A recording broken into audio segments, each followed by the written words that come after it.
Campaign for Nuclear Disarmament (CND). In Leicestershire, CND is organised in two branches at Leicester and Lutterworth. During the 1980s, Leicester boasted a membership of some 2,000 people, while Lutterworth was a more modest organisation with some 82 members.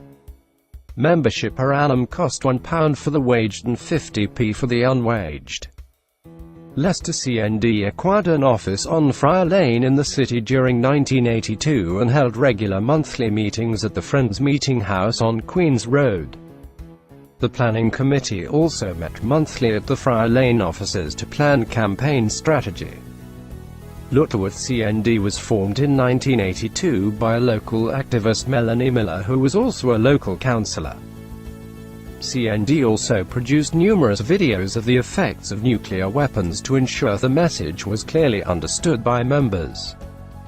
During the 1980s, Anna Cheetham attained the status of chair of Leicester CND but had long been involved with the organisation before that. I actually attended the inaugural meeting of CND at Westminster in 1958. I moved to Leicester in 1967 and was an active member of the Labour Party. Becoming a mother meant a break in my participation before I joined Leicester CND in 1980. I actually became chair of Leicester CND in 1982. What were her recollections at the time? It was a very dangerous time for the world and the threat of nuclear war was very real. You had Ronald Reagan calling the Soviet Union the evil empire. But despite this, I felt we could have a positive effect and change things with support from the Labour Party. What of Leicester CND's activities at the time? We regularly held demonstrations, including a march to Molesworth Air Base from de Montfort Hall. I do recall that one of our younger members managed to gain entry to one of the Royal Observer Corps posts near Melton Mowbray and started to broadcast on the radio. He was arrested and had to appear at Melton Magistrates Court charged with conspiracy. But he wasn't the only one to have a brush with the law. I remember going to Charles Street Police Station to offer myself for arrest.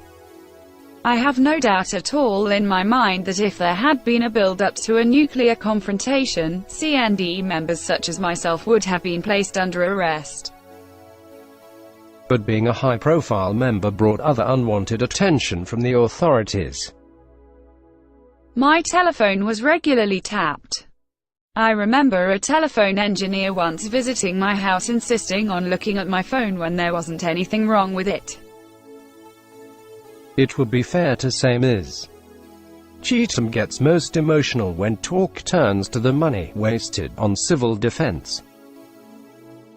Others may be interested in nuclear protection and bunkers, but I am not. Civil defense only makes people believe that a nuclear war is either survivable, which it is not, and worst of all winnable, which it most certainly isn't. Looking back at it all now, what were her feelings about what was achieved? I have no doubt that our campaigning, and that of the women at locations such as Greenham Common, had a direct effect on the decision to remove cruise missiles from British soil. Tom Cuthbert was involved with Lutterworth CND during the 1980s and was in fact the Leicestershire representative on the National Council. It was my father who got me involved. He was at Bomber Command during the Second World War, and when he saw the devastation the bombs had caused, and generally the way the world was heading, he felt he needed to do something. I guess it wasn't real to me until I actually saw the missile silos at Greenham Common firsthand. Films from the period such as The War Game, When the Wind Blows, and The Superb Threats only reinforced my views that something had to be done to stop the spread of these weapons.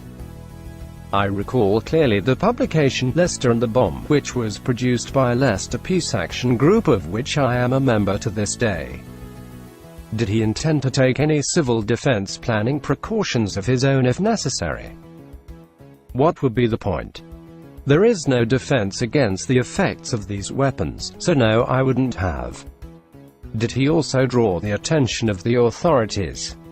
I was really operating at national level and kept this to myself, particularly at work, but when I finally spoke out and became known locally, the authorities did take notice.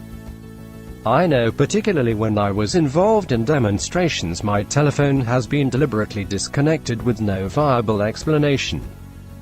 His reflections on the period. I agree with Anna that we brought considerable pressure on the government to close the cruise missile bases, and I definitely think we contributed to that. It is fair to say that now Britain's only nuclear weapons are in the form of the Trident D5 submarines.